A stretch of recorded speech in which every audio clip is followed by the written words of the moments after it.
Hello everyone, welcome to my channel. So today I'm going to show you some of the basic tasks, features, and tools that you can use and work with when you're using Windows 11 so that you can get familiar with the Windows 11 user interface. So what I'm going to do in this video is I'm going to show you some information about all of the tasks that I'm going to do based on some of the lab that I used to learn in college from a course called Windows Desktop Administration. I'm going to share my screen here with you guys. If you are a student who use a study platform like CompTIA, chances are you may deal with a lab like this. So on the screen, I'm gonna read a little bit information about all of the tasks that I'm gonna do. So here, as you can see, the title is Use the Windows 11 User Interface. In Windows, tools and programs can be accessed in a variety of ways. You need to complete a specific task in each area that you visit. Be sure to complete every task for full credit on this lab. So in this lab, your task is to explore the features of the Windows 11 user interface as follows. So the first task is configure the screensaver settings. You can see all of the steps that I'm gonna perform. The next task is check for updates. Next, I'm gonna add and configure the sales printer as the default printer. Next, I'm gonna enable remote desktop. Next, I'm gonna enable a network adapter. Then I'm gonna use File Explorer to create a folder. Then I'm gonna optimize the C drive. After that, I'm gonna configure the default minimum password length to 10 characters.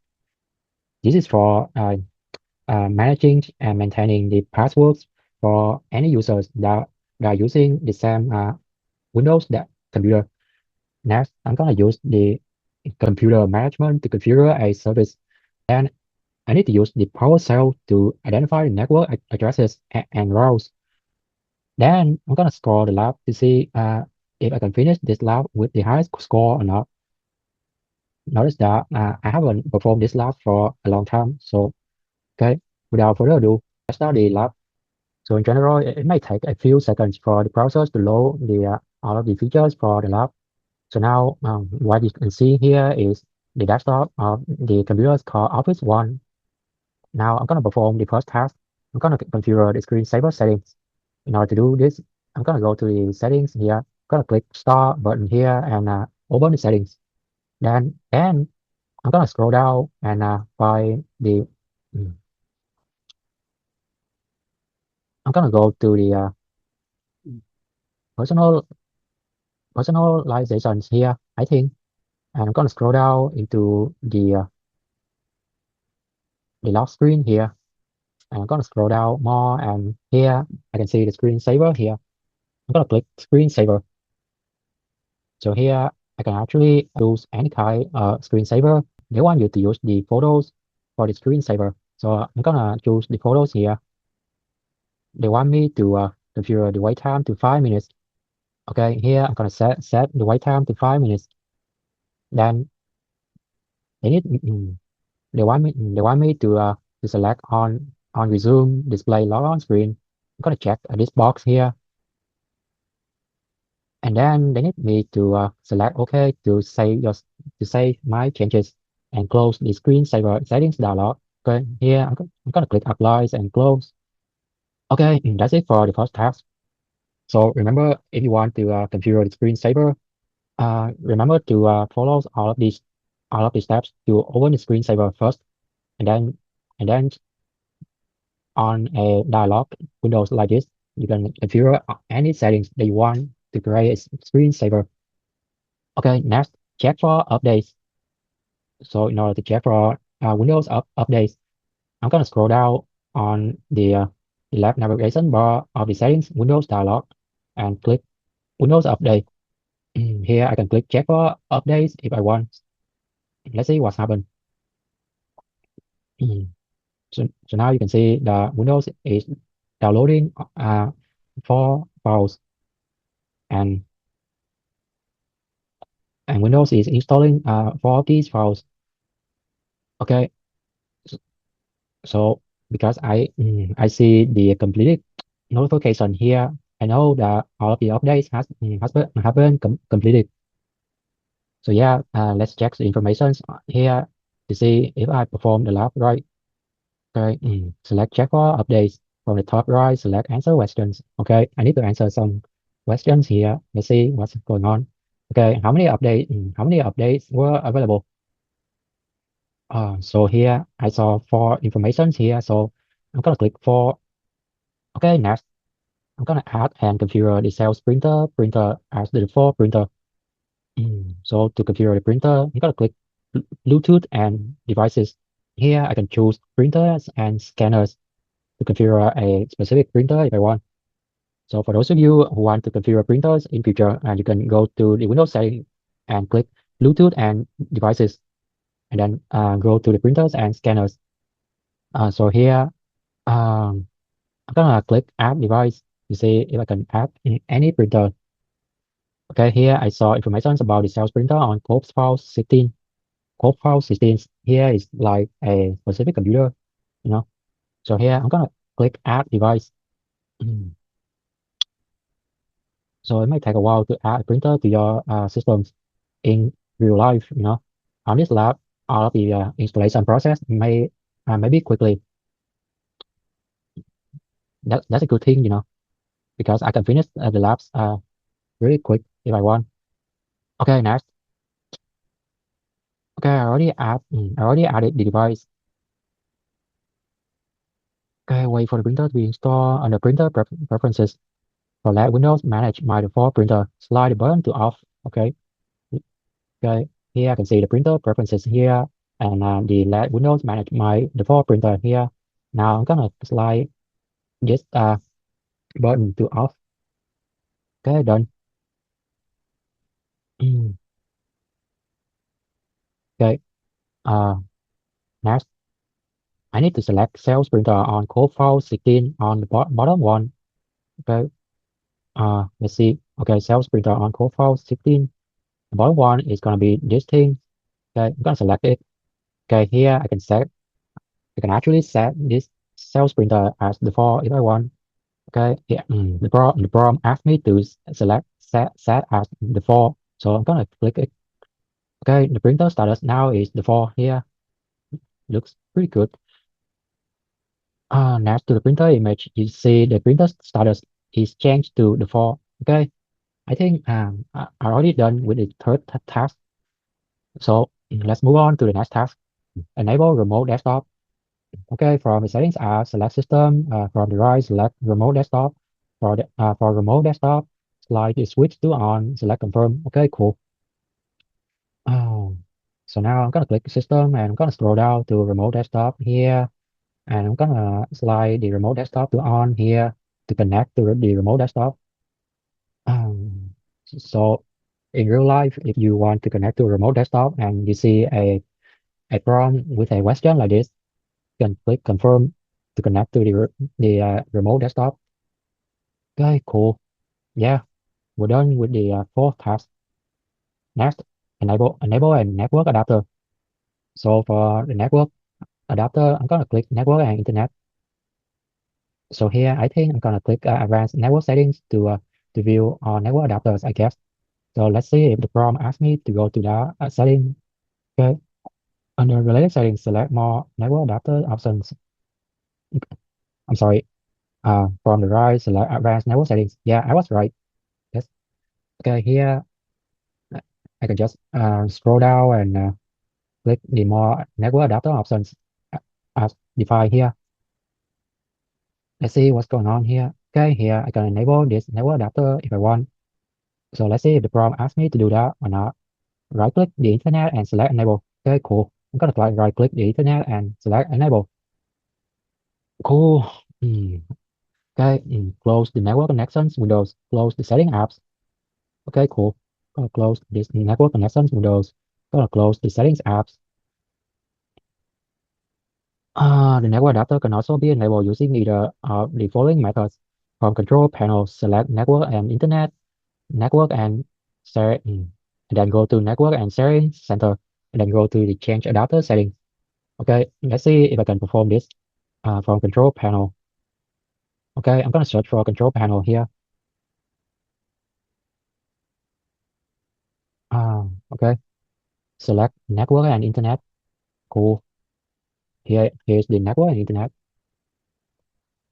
Then go to network and sharing center. Okay, here, there you go, network and sharing center.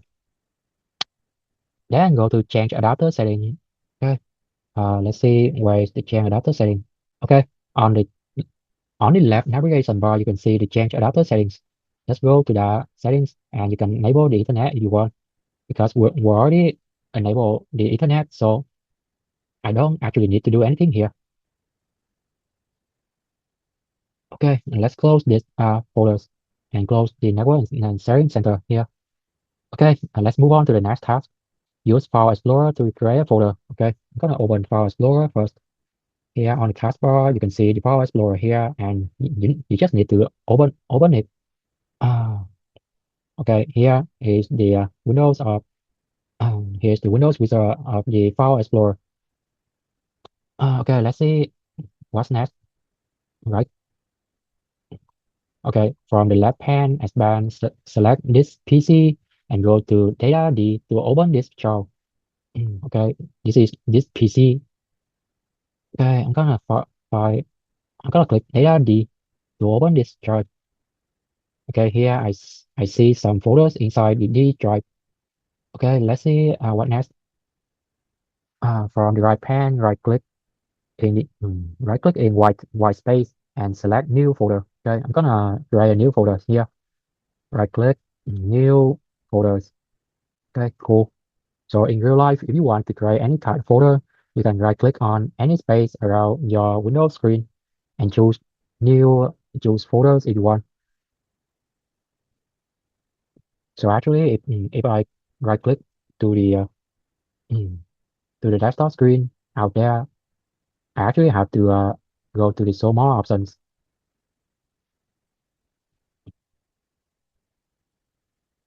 And in general, on your computer, you can actually go to news and folders in this on this dialog.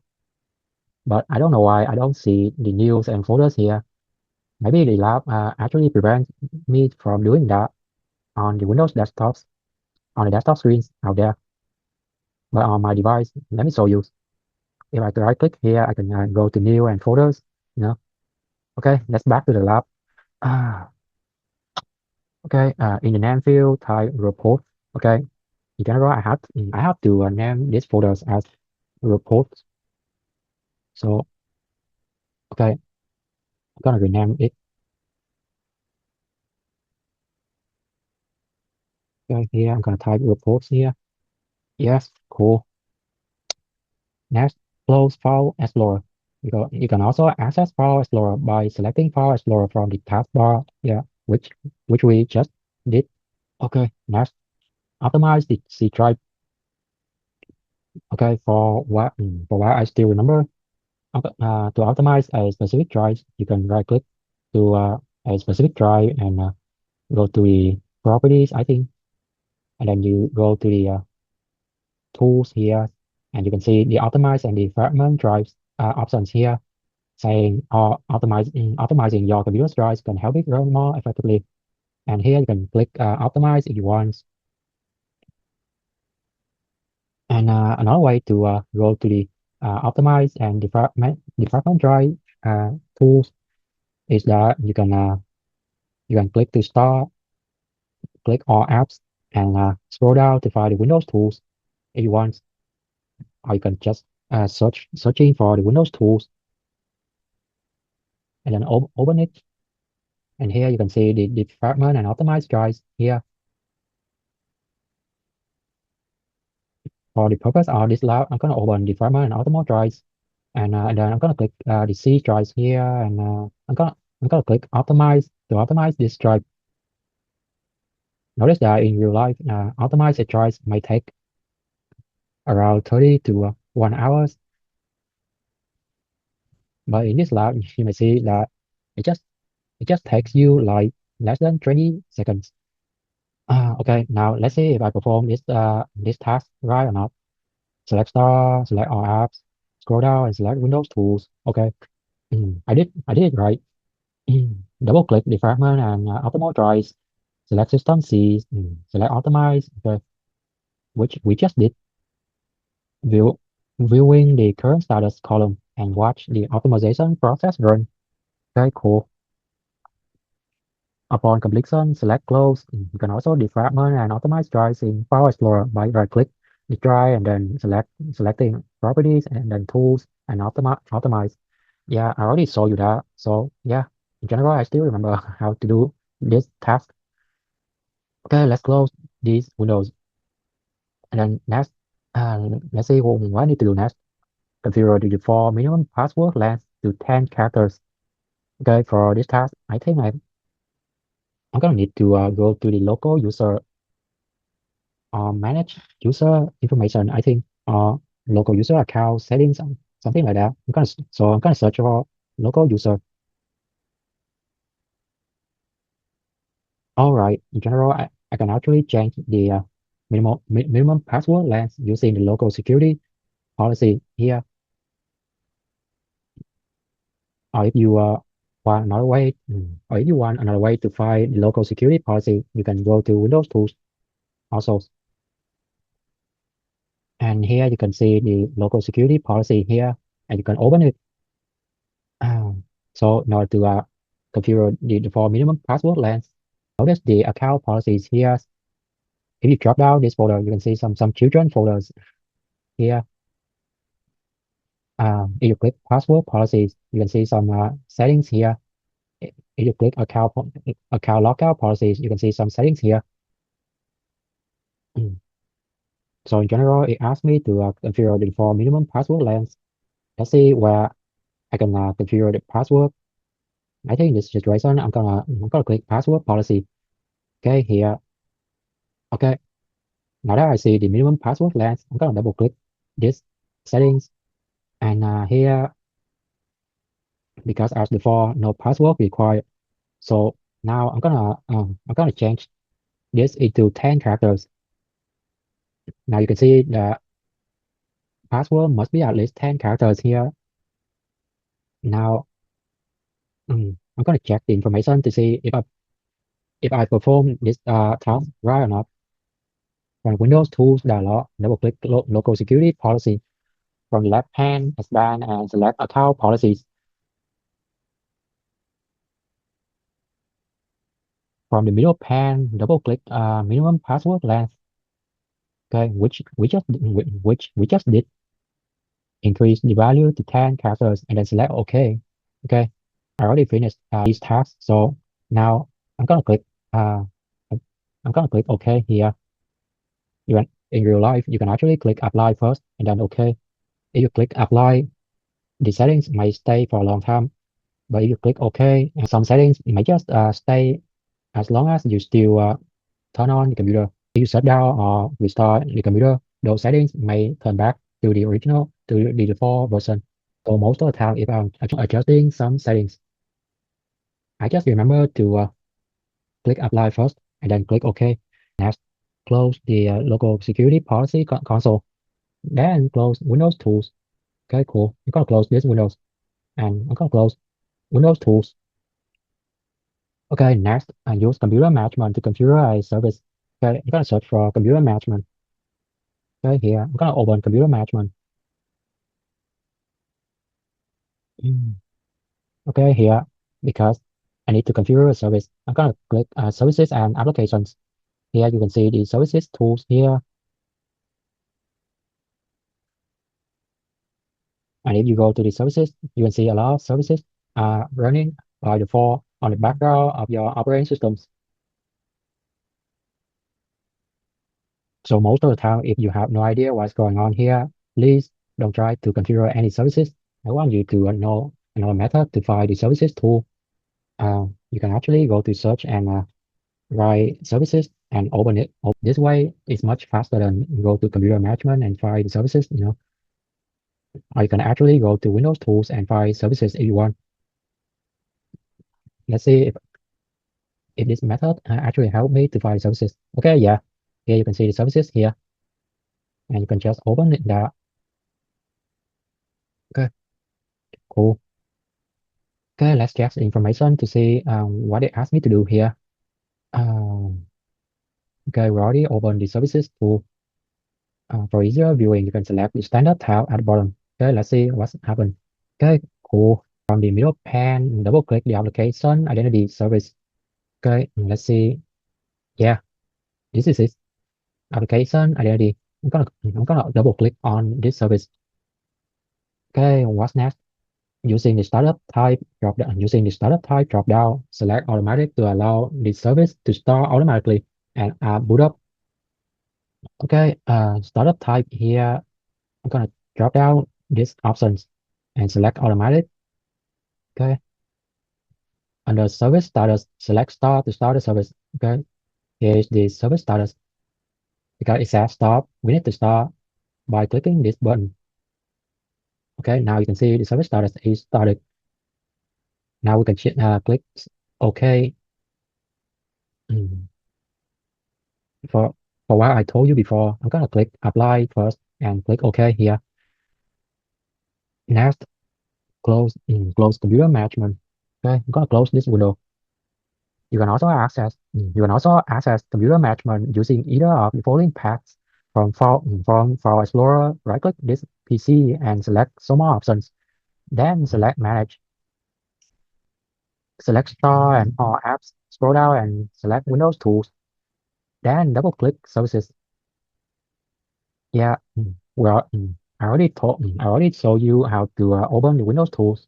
So I think you will actually remember those steps here. Okay, yes, this is the final task.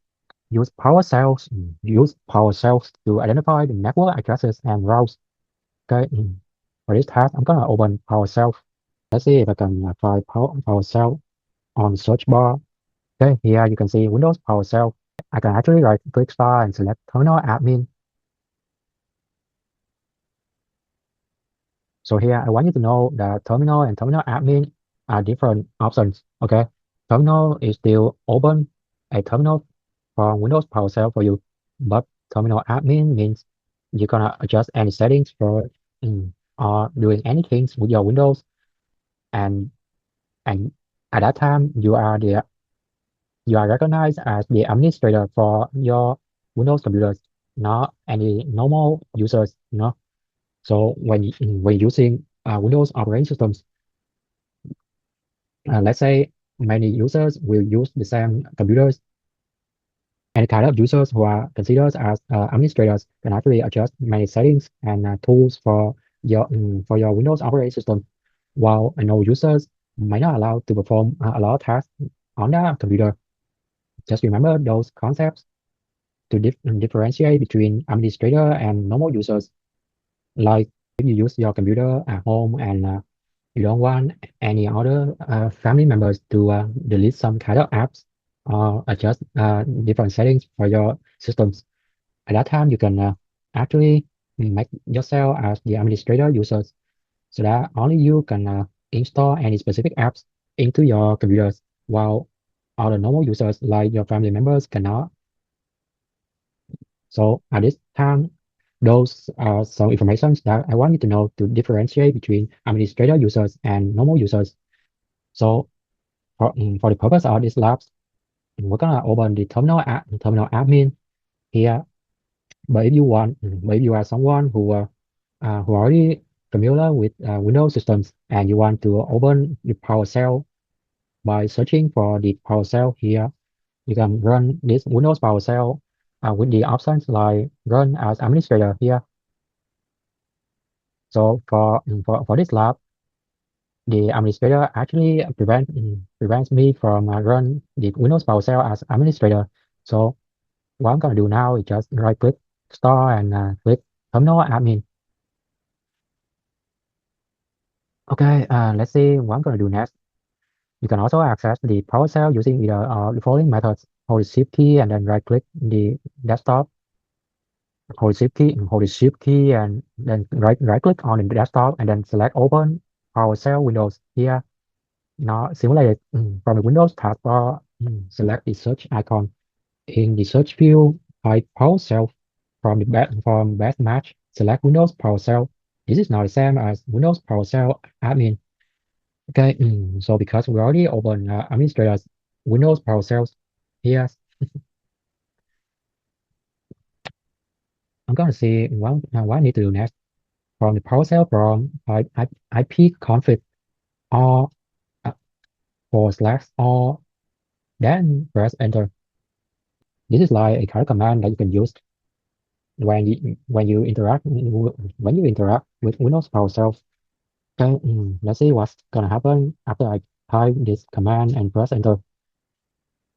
Okay, here you can see all of the information for uh, like the IP address, the subnet mask. So in general, these are the information based on a specific network that is Office One computer connected to.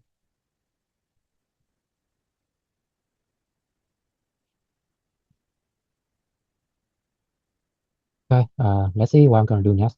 View the IP addresses set for the default gateway and DNS and DNS servers. Okay, I'm gonna find the default gateway here. Okay, here you can see the default gateway here with the IP address look like this. If you're new to dealing with network settings, those informations here may intimidate you. So please don't be intimidated by these informations. Okay, this lab is not gonna ask you to hack anything, so it's gonna be easy for you to follow these steps. Okay, next DNS servers. Okay, cool. From the prompt, type ping 192.168.0.5 and then press enter to ping the default gateway. The default gateway. Okay, cool. Let's see what's happened. On 6.9.0.5 enter. Okay, cool. From the prompt, type straight RT and some IP address here, and then press enter to discover the path to the external DNS server. Very cool. Let's see what's happened. 163.128.78.93. Okay, cool. In the top right, select answer questions. Okay, let's see what kind of questions I need to answer here. Oof, that actually felt like a tons of work. Okay, was the ping command successful? Okay, based on these informations here, I think yes. How many hops did it take to find the external DNS server? So based on the information from this command, I see file information here. So I'm gonna choose 5 hops here. Okay, next score aloud, select score aloud, select score. Because I don't see any score lab here. I think I'm gonna check the answers first. Okay, cool. In general, it took me 40 minutes to finish this lab, and I actually performed well on all of the tasks here. Okay, now I'm gonna click score the lab, and I got 100% point for this lab. So yes, that's it for this video. I hope you guys learn a lot of things to help you be familiar with Windows 11's user interface. Thank you guys for watching my videos. Have a good day. Thank you guys for watching my video, and please don't forget to like, share, subscribe, and hit the notification